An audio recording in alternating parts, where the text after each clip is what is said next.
Новости столицы. Здравствуйте, дорогие друзья, дорогие телезрители и радиослушатели. Сегодня в программе «Якутск сегодня» мы будем говорить с вами о финансовой грамотности в библиотеках. И в конце нашей передачи мы уделим внимание и пенсионерам. Они узнают, как и где можно повысить свою финансовую грамотность. Сегодня в этом эфире буду с вами я, Якушева Рита Михайловна, руководитель регионального центра компетенции по финансовой грамотности в Республике Саха-Якутия, а у меня в гостях представители централизованной библиотечной системы. Раньше мы с Розалией были, да, по разные стороны микрофонов. Сейчас Розалия мой гость. Вот. И хотелось бы представить Розалия Ксенофонтова, Елена Малгарова и Ирина Федорова. Они все являются представителями централизованной библиотечной системы городского округа город Якутск. Это наши библиотекари, наши постоянные партнеры мероприятий по финансовой грамотности, которые мы проводим в городе Якутске. И сегодня мы будем говорить на такую интересную тему вообще, да? Как развивается финансовая грамотность и вообще как помогает библиотека развивать эту тему и как она помогает донести такие сложные знания в сфере финансовой грамотности до разных целевых аудиторий. Мы начнем, конечно же, с детей, да, Розалия? Мы поговорим сегодня о такой целевой аудитории, как дети. Потом мы перейдем к более взрослым, и вы сегодня узнаете все мероприятия и все форматы мероприятий, которые мы проводим для разных целевых аудиторий. А в самом конце нашей передачи мы поговорим о мероприятиях для такой важной целевой аудитории, как граждане взрослого возраста, пенсионеры, наши бабушки и дедушки. Так, я передаю слово Розалии. Дети – это такая целевая аудитория, очень сложная, мне хочется сказать, да, потому что придумать что-то интересное для детей именно по теме финансовой грамотности, это надо прям сесть и подумать, особенно если это детки младшего возраста, детский сад, там, начальное звено школьное. И, к примеру, вот в данное время в смарт-библиотеке проходит работа с летними лагерями пришкольными. И вот сегодня, к примеру, как раз-таки у школы была тема по финансовой грамотности, и для 3 возрастных групп, это 1 классы, со 2 по 4 класс и с 5 по 7 класс, мы придумали мероприятие самым маленьким. Мы показали наши мультики-финансики, о которых мы не устаем рассказывать. Это мультики про финансовую грамотность для самых маленьких. Это мультики о бельчатах Белли и Проше, которые знакомятся с тем, что такое деньги, что такое семейный бюджет, учатся копить на подарки, учатся считать свои карманные деньги, ставить перед собой свои первые финансовые цели, добиваться их. И вот самыми маленькими мы смотрим несколько серий, и детки начинают участвовать в викторине. И таким образом мы закрепляем за детьми знание, что такое рубль, откуда он взялся, то есть это история происхождения рубля, да, национальной валюты. Затем мы начинаем анализировать, как можно накопить, что такое копилка, как она наполняется, что такое карманные деньги, стоит ли покупать шоколадку каждый раз, когда ты хочешь купить, да, или можно отложить и накопить на что-то побольше. Вот, и дети знакомятся такими с базовыми понятиями касательно финансов. Для детей чуть постарше, вот у нас как раз коллеги принесли книги очень классные по финансовой грамотности, и мы здесь видим «Пес по имени Мани», как раз Боды Шефер, и для детей со 2 по 4 класс у нас было так называемое громкое чтение, когда библиотекарь для детей читает и вместе анализируется и фиксируются некоторые моменты, когда, предположим, вот эта книга, это прям настольная книга для тех, кто хочет начать изучать финансовую тему, не только для детей, но и для взрослого, да, кто только-только хочет избавиться от кредитов, предположим, там, начать планировать свой бюджет. И тут в очень доступной форме, без никаких терминов, даются понятия, с чего стоит начинать. И как раз-таки дети со 2 по 4 класс, они сегодня узнали, что нужно брать на себя ответственность, что наши деньги зависят только от нас самих, что деньги приумножаются, когда когда мы отказываемся от каких-то покупок, да, отказываемся от импульсивных покупок, можно сказать, в пользу чего-то большего, и что нужно анализировать все свои доходы-расходы.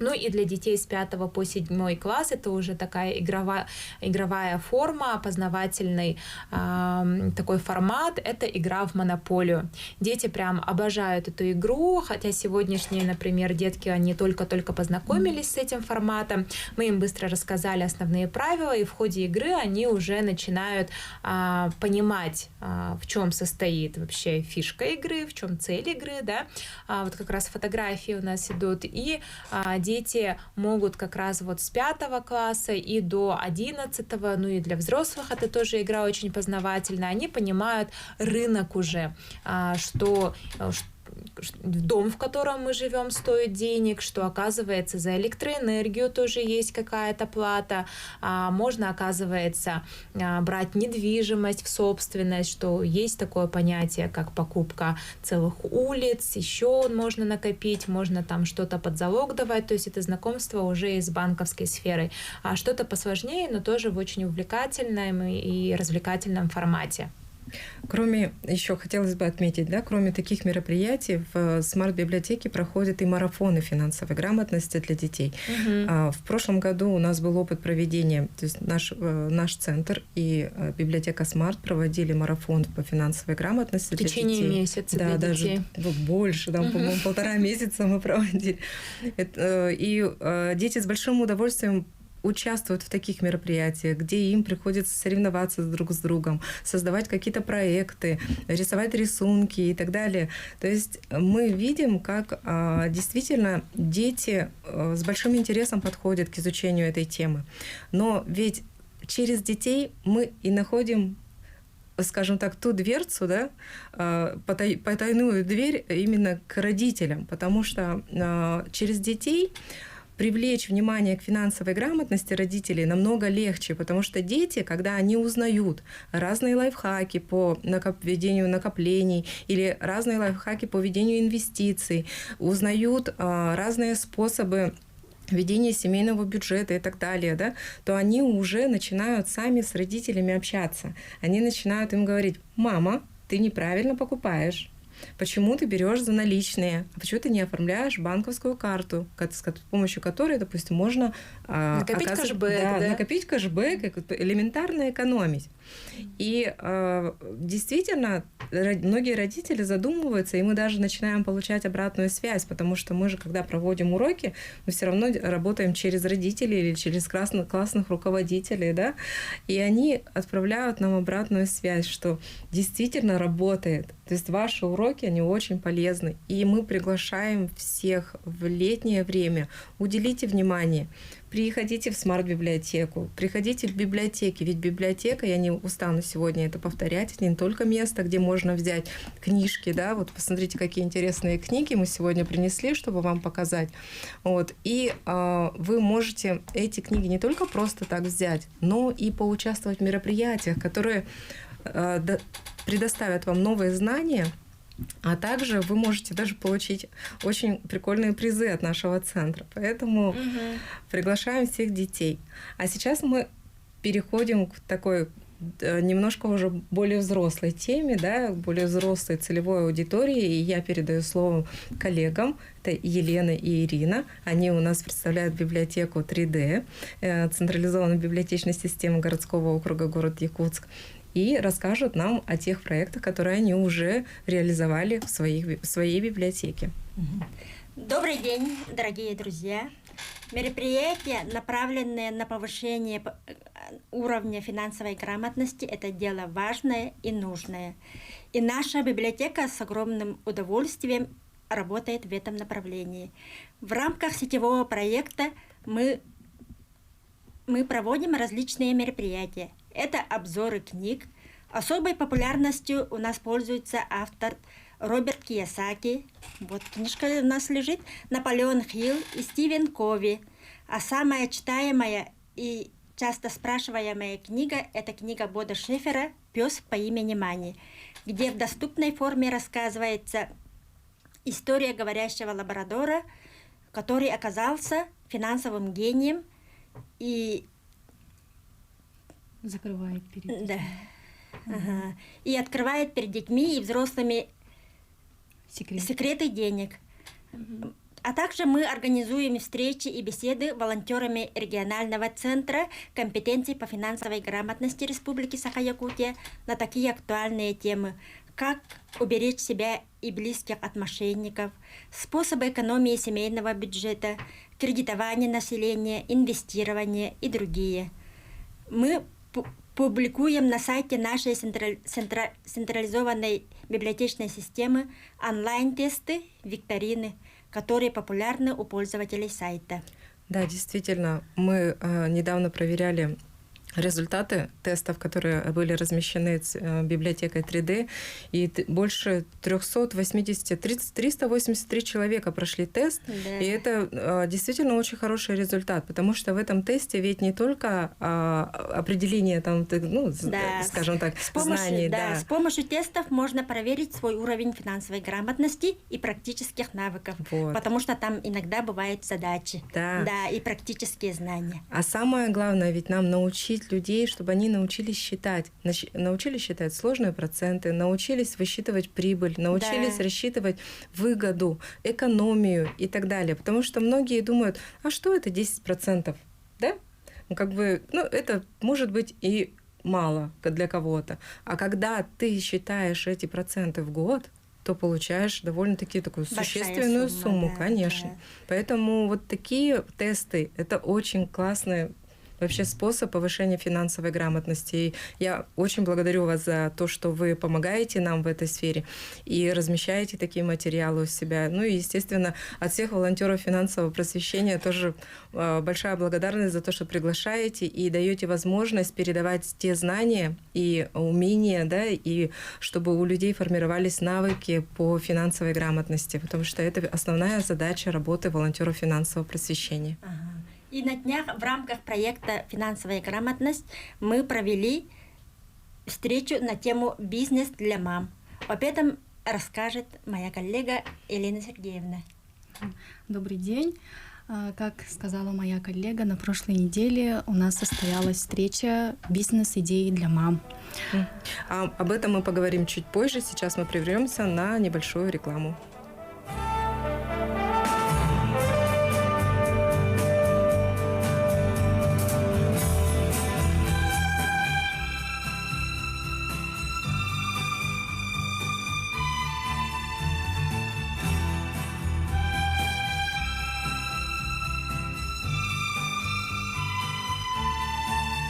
Городские проблемы, горожане и гости столицы. Итак, мы продолжаем наш эфир, и мы остановились на проектах, которые реализовывает у нас библиотека 3D. И наш эфир продолжит Елена. Расскажите нам, пожалуйста, о таком интересном проекте, о котором начала говорить Ирина. Так, тема нашей встречи была «Бизнес-встреча для мам». Почему мы выбрали именно эту тему? Да, эту тему и данную категорию. Потому что, как обычно бывает, да, мамы в основном 24/7 находятся в этой малышковой теме, с орущим ребенком, да, без инструкции по эксплуатации. Но, несмотря на это, в них бьется энергия. Они хотят что-то делать, творить, самореализоваться. Но обычно вот мамы оказываются за бортом, да. Поэтому вот мы выбрали вот эту категорию. И целью нашей встречи было именно монетизировать свое хобби, любимое дело, то есть, да. Это очень хорошая тема. Потому что вот, чтобы найти дополнительный доход, не обязательно изобретать велосипед, правда, конечно. Да? И на встречу мы пригласили 5 уникальных, удивительных женщин, старались выбрать каждую, которая вот, ну, в каждой сфере по одному человеку. Это была Елена Олесова. Многие, наверное, знают ее. Это швея, руководитель школы кройки и шитья. Также у нее есть онлайн-клуб для швей. Это была Надежда Владимирова. Это вообще тоже своего рода уникальный человек. Она до декрета была врачом-хирургом. а во время декрета она уже стала копирайтером с дипломом. Да, и такое бывает. К нам еще пришла Елена Петрова, она домашний кондитер. Пришла она к тортикам, как сказать, точнее, она ушла к тортикам от завуча по воспитательной работе. И последней нашей гостьей была Алена Ксенофонтова. Она совладелец магазина натуральной косметики Go Green. Тоже, наверное, знаете. Да. Вот эти девушки пришли к нам, рассказали не только про свой опыт, но и вообще о господдержке, о разных программах, которые вот дают бесплатное обучение. Вот. И, конечно же, вот о СММ, которая сейчас тоже очень популярна, да. К нашей радости навстречу пришли не только мамы, но и были люди Старшего возраста, да. Ага. Тоже важно, потому что когда человек уже уходит на пенсию, он же тоже хочет найти себе новую сферу занятости, да, потому что ты всю жизнь работаешь. Бывают, люди работают 35 лет на одном месте, и, конечно, человеку в возрасте уже хочется поменять сферу. И вот такое мероприятие — это самое полезное, что вы сделали. Да, спасибо. Кто-то искал вдохновение, чтобы, вот как вы сказали, да, найти другую работу. Кто-то вот искал идеи, и вот как раз подвернулись мы. И вообще хочется сказать, обществу очень важно осчастливить женщину. Да? Потому что, как говорят, если женщина самореализовалась, если она нашла свое место в жизни, то она счастлива. И если у нее есть дополнительный доход, да, лишние деньги, как бы. А если счастлива женщина, то счастлива вся семья, да. Вот, и в планах у нашего филиала еще много мероприятий, проектов, которые вот коснутся и мам, и пенсионеров в том числе. Поэтому вот все анонсы, афиши вы можете посмотреть на сайте ЦБС или прийти к нам, или найти нас ВКонтакте. Да. Вообще сейчас, да, нужно уже привыкать к тому, что чтобы пользоваться официальными сайтами, вот мы рекомендуем сайт централизованной библиотечной системы cbsekt.ru. Пожалуйста, если вам интересна сфера финансовой грамотности, если вам интересно получать знания в таком формате, вот как участвовать в мероприятиях очных, заочных, да, участвовать в марафонах, приходить на уроки финансовой грамотности, которые проводят волонтеры, или участвовать в таких интересных проектах, как «Мама в бизнесе», вот, допустим, и узнавать много интересного, и тем более из первых уст людей, у которых все получилось. Ну, это же здорово. И заходите на этот сайт, регистрируйтесь на данные мероприятия, и мы ждем, конечно же, вас на наших страничках. Страничка ЦБС города Якутска — это cbsekt.ru ВКонтакте. Страничка нашего центра — это fingramyakutia.ru. И библиотеки, они каждая по названию. Библиотека 3D ВКонтакте тоже можете найти. Поисковик сразу выдаст страницу. Подписывайтесь, и вы найдете очень много интересного для себя. А сейчас мы переходим к самой интересной теме, да, это как нашим пенсионерам получить знания финансовой грамотности в библиотеках. Потому что с 20 по 22 июня мы решили повторить фестиваль финансовой грамотности для пенсионеров, который мы назвали в прошлом году «Серебряная нить». В прошлом году это был онлайн-фестиваль. Розалия, расскажите подробнее, что мы там... Да, ну, это было онлайн. Мы собрались с пенсионерами на тот момент через интернет. Мы очень были рады тому, что подключилось старшее поколение из города Якутска, из районов республики. Темы у нас были, это, конечно же, первая тема, которая интересна любому возрасту, мне кажется, да, потому что эта тема очень актуальна, не теряет актуальности, поскольку находятся новые схемы, которые применяют мошенники. Это финансовое мошенничество. Также мы позвали психолога, который рассказал о том, какие уловки используют, почему мы, многое зная о мошенниках, зная о том, что они делают, что они нам звонят, да, что они могут присылать нам какие-то смс-ки, и нам не нужно, предположим, отправлять там ответные коды, да, но кто-то все равно это делает, хотя 1000 раз прослушал все эти инструкции, прочитал все листовки, да, но все-таки мы иногда, у нас вот что-то щелкает, и мы повторяем то, что нам говорят, и переводим свои деньги, накопления и так далее. И вот психолог рассказывал, почему это происходит, какие они используют уловки, и как нам не поддаваться, и такой лайфхак — это позвонили, требуют что-то делать, положите трубку. Просто не разговаривать. Перестаньте разговаривать, и тогда как бы мы можем уже не беспокоиться о том, что наши средства попадут в чужие руки.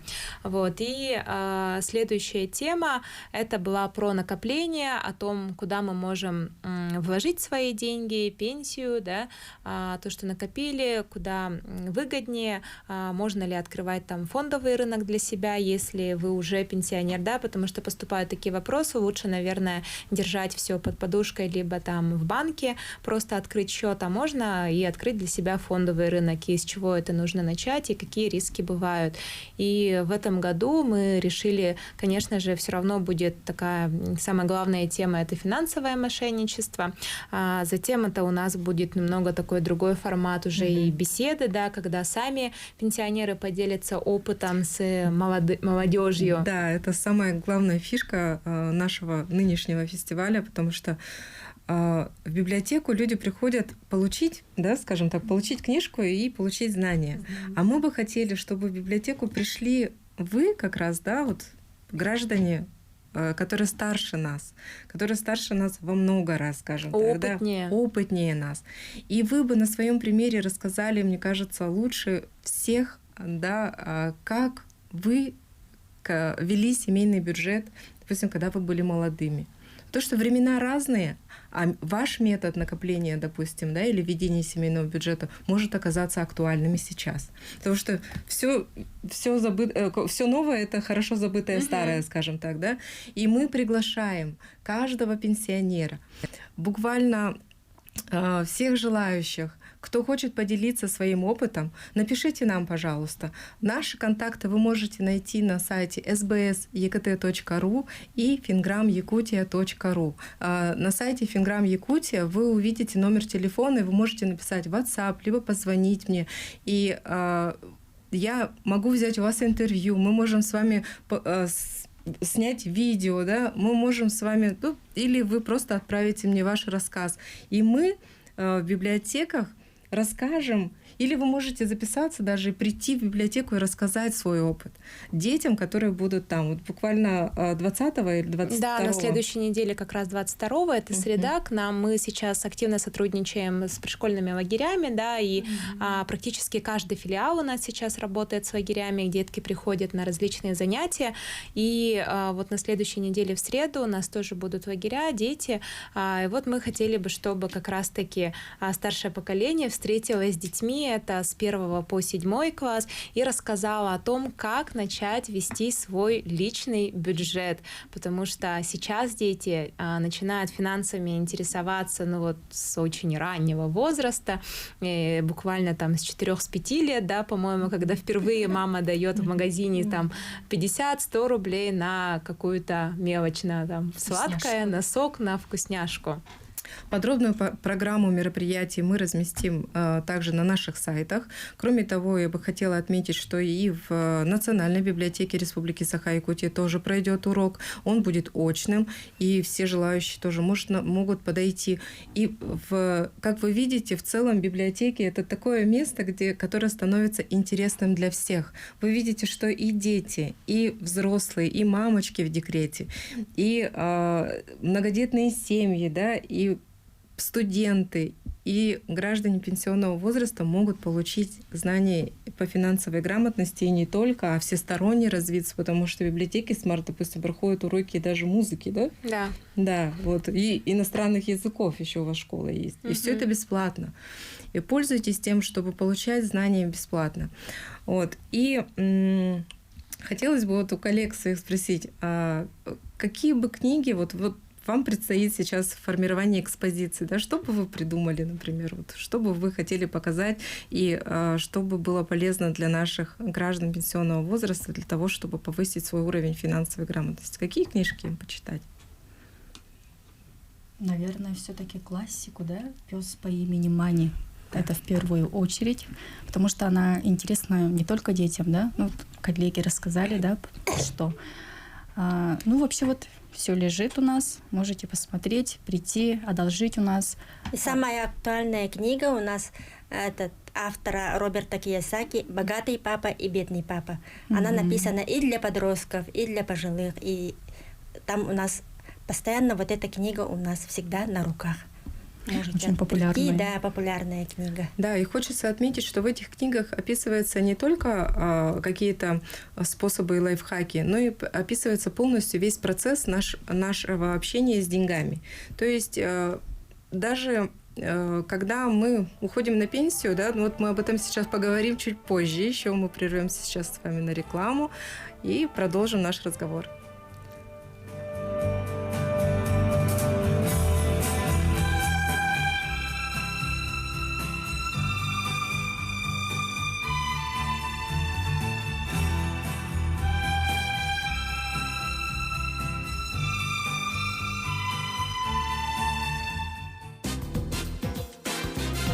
Реклама. Ну, а мы продолжим с вами говорить на тему финансовой грамотности. И последний блок как раз он посвящен финансовой грамотности пенсионеров. Где и как они могут получить знания по финансовой грамотности. И мы перед уходом на рекламу мы говорили как раз о фестивале «Серебряная нить». Вот. В заставках были показаны скриншоты. Хотелось бы остановить на этом ваше внимание. Скриншоты на сайты. Звонок у нас звонок. Алло. Алло, здравствуйте. Алло, здравствуйте, добрый день. Добрый день. Приветствую всех участников этой передачи. Это очень полезная передача. Спасибо. И что я хотела сказать. Вот радио, телевидение, да, это средство массовой информации. И слушают радио, например, ну, вся масса народная. Есть инвалиды, есть незрячие, есть старики, дети. И поэтому, да, вот все время есть те даже, кто не может пользоваться WhatsApp. И поэтому я хочу узнать простой номер телефона. Как бы позвонить, хотя бы сотовый. Конечно, давайте я вам продиктую. Вы, пожалуйста, запишите. Я буду диктовать, постараюсь медленно. 8 924 366 90 91. Спасибо. Спасибо вам за звонок. Всего доброго. Ждем вас. Ждем вашу историю. Угу. Хотела бы еще сказать номер телефона смарт-библиотеки. Да. 31 85 80 31 85 80. И, в принципе, по этому телефону, если позвонить, то можно спросить контакты там любых библиотек, которые находятся, предположим, рядом с вами, да, потому что по городу Якутску у нас 18 библиотек, филиалов централизованной библиотечной системы, и не обязательно там приезжать именно к нам в Смарт, да, если вы живете... Если вы живете в Губинском округе, да, можете подойти в нашу библиотеку, модельная библиотека, филиал номер 19, 3D. Можете написать тоже номер, воспользуюсь случаем. Да, конечно. 21 75 77. Можно в Хатасы наш филиал посетить, в Магане, да, и, в принципе, 18 филиалов, и можно в любую, которая находится рядом с вами, и практически в каждом филиале у нас есть и книги по финансовой грамотности, и проводятся различные мероприятия по финграмотности. Да, давайте вернемся тогда к сайту. На сайте fingramyakutia.ru в шапке есть ссылка на фестиваль «Серебряная нить». Это школа финансовой грамотности для пенсионеров. Вот как раз сейчас на экран нам вывели скриншот с главной страницы. Специально в этом разделе сайта подготовлены видеоролики, которые были записаны в ходе, когда мы проводили фестиваль. И здесь вы в спокойной обстановке можете зайти и посмотреть видеоролики на тему финансовой грамотности, на тему финансовой безопасности или послушать консультацию психолога, да, о том, о чем как раз рассказывала Розалия. Поэтому пользуйтесь такими инструментами и подготовьте себя к этой теме. А когда мы будем проводить мероприятия 20 и 22 числа, у нас будут проходить уроки финансовой безопасности, у нас будет проходить своя игра, которую будет проводить наш бессменный волонтер финансового просвещения Анна Яковлева. Она ее будет проводить для пенсионеров, тоже будем собирать команду, так что всех желающих тоже ждем. И у нас будет проходить урок по управлению финансовыми инструментами. А именно сотрудники Республиканского банка, Алмаз-Аргенбанка подойдут с уроком по карте жителей Якутии, которая реализуется Министерством труда и социального развития Республики Саха-Якутия. Этот проект начал работать с этого года, с начала 2022 года. Да? Все об этой карте уже слышали, но многие до сих пор сомневаются и не знают, как она работает. И эта карта жителей Якутии – это очень важный финансовый инструмент каждого якутянина, который позволяет получать и весь перечень социальных услуг, и максимальные суммы по кэшбэкам. И вот все это как раз вы узнаете на уроках, которые будут проходить в смарт-библиотеке в рамках фестиваля «Серебряная нить». Но мы еще говорили сейчас во время перерыва о том, что когда мы расплачиваемся картой, мы деньги не считаем, когда как-то не фиксируем, а когда мы пользуемся наличными, то считаем, да. Но вот как раз коллеги привели такой неоспоримый факт того, что когда пользуешься картой, то ты, конечно же, получаешь кэшбэки, экономишь, да, и очень важно, чтобы каждый из нас понимал, какой именно банк предоставляет наиболее выгодные условия, да, по кэшбэкам.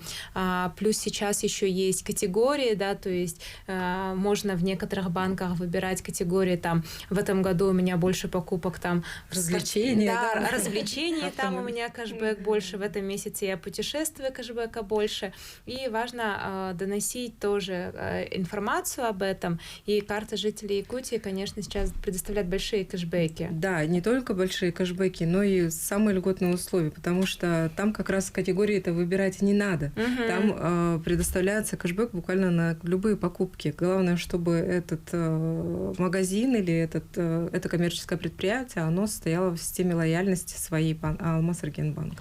В принципе, вот такие простые, казалось бы, вещи, да, вот, о которых мы тоже говорили, тут небольшие скидки, какие-то кэшбэки, да, какие-то акции, да, вот они как раз и заостряют наше внимание и позволяют нам экономить. И вот каждая очень финансово грамотная поговорка – это «копейка рубль бережет», да, потому что мы, когда экономим, мы зарабатываем. Все сэкономленные деньги – это те деньги, которые мы с вами заработали. И поэтому даже находясь, скажем так, на пенсии, да, кто-то не имеет возможности, предполагают, что они не могут уже больше зарабатывать, они могут открыть свое дело же, правильно, да, и об этом говорит очень много примеров. И об этом мы тоже с вами будем разговаривать, потому что на пенсии жизнь только начинается. И мы об этом говорили в прошлом году, потому что когда мы проводили и фестиваль «Серебряная нить», и дни финансовой грамотности для пенсионеров Республики Саха-Якутия, мы прекрасно поняли, что наши бабушки и дедушки, наши пенсионеры очень финансово грамотные. И они могут поделиться с нами опытом, они могут поделиться с нами знаниями, а мы им можем передать те знания как раз, которые касаются управления финансовыми инструментами Да. и защиты от финансовых мошенников, потому что в этом плане мы, конечно, более-менее такие уже, скажем Продвинутые. так, продвинутые, да, Да. пользователи. И цифровые инструменты нам как-то ближе, да, потому что вот у многих, я смотрю, даже у кого-то даже кнопочные телефоны, то есть нет смартфонов, поэтому, и в принципе, им, может быть, и не нужно. Но а пользоваться финансовыми инструментами — это очень важно. Вот. И хотелось бы еще сказать о том, что вот, продолжить тему книг, да? Почему нужно читать книги?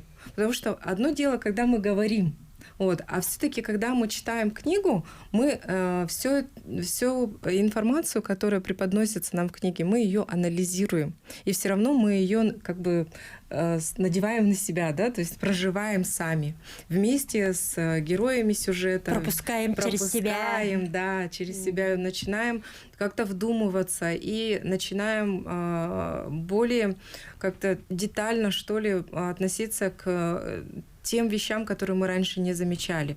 И поэтому читайте книги, читайте полезные статьи, которые мы пишем. Мы размещаем же не только какие-то анонсы там и так далее. Мы пишем полезные статьи, и мне понравилось, что Национальная библиотека Республики Саха-Якутия, она запустила блоги Якутии, и там как раз можно было создать свой блог, чем я и воспользовалась, и создала блог «Финграм Якутия», и пишу на тему финансовой грамотности как раз вот в этом разделе. И, в принципе, и читатели нормально. Мне нравится, что и аудитория уже появилась, и темы, в принципе, им интересны. И это тоже очень, скажем так, радует. Но я там стараюсь подбирать, конечно, такие уже более темы, скажем так, которые более сужены. Допустим, если это семейный бюджет, то мы говорим только о семейном бюджете. Если это финансовая безопасность, то вот только конкретно по способам и методам защиты от финансовых мошенников и так далее. Вот, так что библиотеки, видите, как они помогают. И они помогают нам реализовывать наши мероприятия и помогают вам, нашим телезрителям и радиослушателям, получать необходимые знания. Сейчас режим у нас, скажем так, снят, да, свободно, уже отменили, даже прививки отменили. Уже можно посещать очно такие классные, скажем так, мероприятия, которые проводятся в библиотеках. Потому что в каждой библиотеке у нас 23 волонтера. 23 волонтера обучились в централизованной библиотечной системе, обучились финансовой грамотности, преподаванию финансовой грамотности. И вот 23 волонтера финансового просвещения у нас работают в 18 филиалах централизованной библиотечной системы. И недавно мы проводили мероприятие, да, где приняла участие Светлана. Она тоже проходила обучение и провела урок финансовой грамотности для 300 детей вместе с волонтером финансового просвещения Якутского финансово-экономического колледжа имени Фадеева Ириной Петровой. Вот они вдвоем буквально очаровали всех детишек. Ну, а мы с вами встретимся в следующий раз. Благодарим вас за внимание. Приходите на наши мероприятия, следите за нашими анонсами. Всего доброго, до свидания. До свидания.